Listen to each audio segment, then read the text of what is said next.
प्यारे दोस्तों, आज हम आपको प्रॉफिट एंड लॉस का ऐसा प्रश्न करवाएंगे जो अक्सर आपको एग्जाम में देखने के लिए मिलता होगा।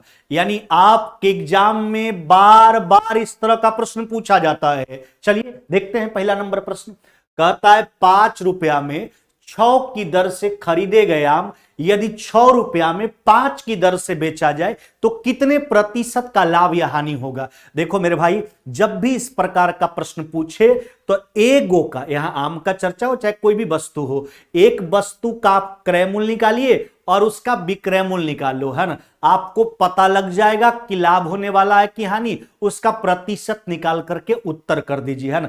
चलिए देखो, तो 5 रुपया में 6 की दर से खरीदा गया आम, यानी 5 रुपया में 6 आम खरीदा गया, तो एक आम का क्रय मूल्य कितना हो जाएगा 5 बटा कितना मेरे भाई 6। जबकि बेचने की स्थिति को देखिए, 6 रुपया में 5 को बेचा जाता है, तो ए का विक्रय मूल्य कितना हो जाएगा 6 बटा कितना 5। तो यह है एक आम का कॉस्ट प्राइस, जबकि यह है एक आम का सेलिंग प्राइस नहीं। अच्छा, इसका रेशियो निकाल लीजिए। भिन्न के अनुपात को सरल अनुपात में बदलने के लिए लॉस से गुना किया जाता है एलसीएम से। 6 5 का एलसीएम 30, 30 से गुना करोगे 6 से 5 बार में, यानी यह हो जाएगा 25। जबकि यहां 30 से गुना करेंगे, है ना, तो 6 बार में कटेगा, यह हो जाएगा 36। यानी कॉस्ट प्राइस 25, सेलिंग प्राइस 36, है ना। यानी प्रॉफिट हो रहा है, प्रॉफिट कितना का 11 का, नहीं कहां से कंपेयर करेंगे 25 से, है ना। 11 जो है 25 का कितना प्रतिशत है, चलिए काट लीजिए। 25 से कट गया 4 बार में, यानी 44% का क्या हो जाएगा लाभ, नहीं 44% का लाभ। लाभ हानि का तुलना रे मेरे भाई हमेशा क्रय मूल्य से किया जाता है, डिस्काउंट मार्ड प्राइस पर दिया जाता है, अंकित कीमत पर दिया जाता है। देखो ऑप्शन में दोनों है ना, 44% लाभ भी है, 44% हानि भी है। होशियारी से हड़बड़ में गड़बड़ नहीं कर देना, नहीं कि बनाओ सही और उत्तर गलत टिक करके आओ और कहो कि रिजल्ट हो जाएगा। तो इन सब बात पे भी ध्यान रखना है आराम से। तो जब भी ऐसा प्रश्न पूछे तो एक वस्तु का आप क्रय मूल्य निकाल लीजिए, उसका विक्रय मूल्य, क्रय मूल्य विक्रय मूल्य का रेशियो आ जाएगा, लाभ हानि का प्रतिशत आप निकाल करके उत्तर कर दीजिए। चलिए अगला प्रश्न को देखो। कहता है 20 नारंगी 25 रुपया में खरीदा है।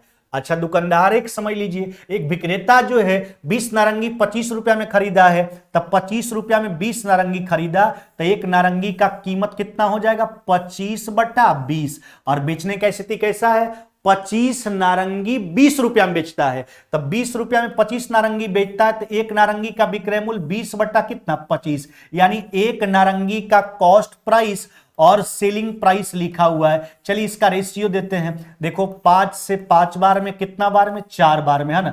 अभी हमने बोला कि भिन्न के अनुपात को सरल अनुपात में बदलने के लिए लॉस से गुना किया जाता है। 20 25 का एलसीएम 100 से गुना करेंगे 5 बार में कट जाएगा, कितना हो जाएगा 25। और जबकि यहां 100 से गुना करेंगे, यहां कितना हो जाएगा मेरे भाई 16। अब देखो कॉस्ट प्राइस 25, सेलिंग प्राइस 16, नहीं यानी यहां हानि होने वाला है। हानि कितना का 9 का, कहां से 25 से। 9 जो है 25 का कितना प्रतिशत है ना। अब देख लीजिए 25 से काट लो 4 बार में, यानी 9 चौक कितना हो जाएगा आपका 36% का हो जाएगा हानि। क्या हो जाएगा मेरे भाई 36% का हानि हो जाएगा। कौन सा उत्तर टिक करोगे आप, ऑप्शन नंबर डी मेरे भाई, है ना। 36% का लॉस हो जाएगा। चलिए अगला प्रश्न को देख लेते हैं। कहता 5 रुपया में 3 नींबू खरीदकर 3 रुपया में 5 नींबू बेचा जाता है। एक नींबू का क्रय मूल्य निकाल लो। 5 रुपया में 3 नींबू खरीदता है, एक नींबू का क्रय मूल्य 5 बटा 3, जबकि बेचने का स्थिति 3 रुपया में 5 बेचता है, 3 रुपया में 5 नींबू, तो एक नींबू का विक्रय मूल्य 3 बटा 5। एक नींबू का क्रय मूल्य और विक्रय मूल्य का रेशियो लिख रहे हैं। एलसीएम कितना हो जाएगा 15, 15 से गुना करो तो 5 5 25 हो जाएगा। यहां 15 से करेंगे 3 3 कितना हो जाएगा 9। सोचो कॉस्ट प्राइस 25, सेलिंग प्राइस 9, कम है भाई, यानी लॉस हो रहा है, हानि हो रहा है कितना का 16 का। कहां से तुलना करोगे 25 से, नहीं तो 16 जो है वह 25 का कितना प्रतिशत है, निकाल लीजिए। 25 से 4 बार में 16 चौक कितना हो जाएगा आपका 64% का हानि। क्या मेरे भाई 64% का हानि हो जाएगा, 64% हानि। कौन उत्तर टिक करोगे, ऑप्शन नंबर डी। बस कुछ नहीं, सिंपल सा कंसेप्ट है। किसी एक वस्तु का क्रय मूल्य निकालो और एक वस्तु का विक्रय मूल्य निकालो, लाभ हानि का प्रतिशत करके उत्तर कर दीजिए। अगला प्रश्न देखो, एक सब्जी विक्रेता 1 रुपया में 2 की दर से नींबू खरीदता है। अरे भैया 1 रुपया में 2 नींबू खरीदता है तो 1 नींबू का कीमत कितना हुआ? 1/2। और बेचता कैसे? 3 रुपया में 5 के हिसाब से, यानी 3 रुपया में 5 को बेचा तो 1 का विक्रय मूल्य 3/5 है ना। ये देखिए एलसीएम कितना हो गया? 10। 10 से गुना करोगे तो यहां हो जाएगा 5, यहां कितना हो जाएगा? 6। यह कॉस्ट प्राइस और सेलिंग प्राइस का रेशियो हो गया। यहां आपको क्या दिख रहा है? कॉस्ट प्राइस 5 है, सेलिंग प्राइस 6, यानी प्रॉफिट होगा कितना? 1। कहां से? 5 से। 1 जो है 5 का कितना प्रतिशत है? 5 से उड़ा दीजिए कितना बार में? 20 बार में, यानी 20% का प्रॉफिट हो जाएगा। कितना मेरे भाई?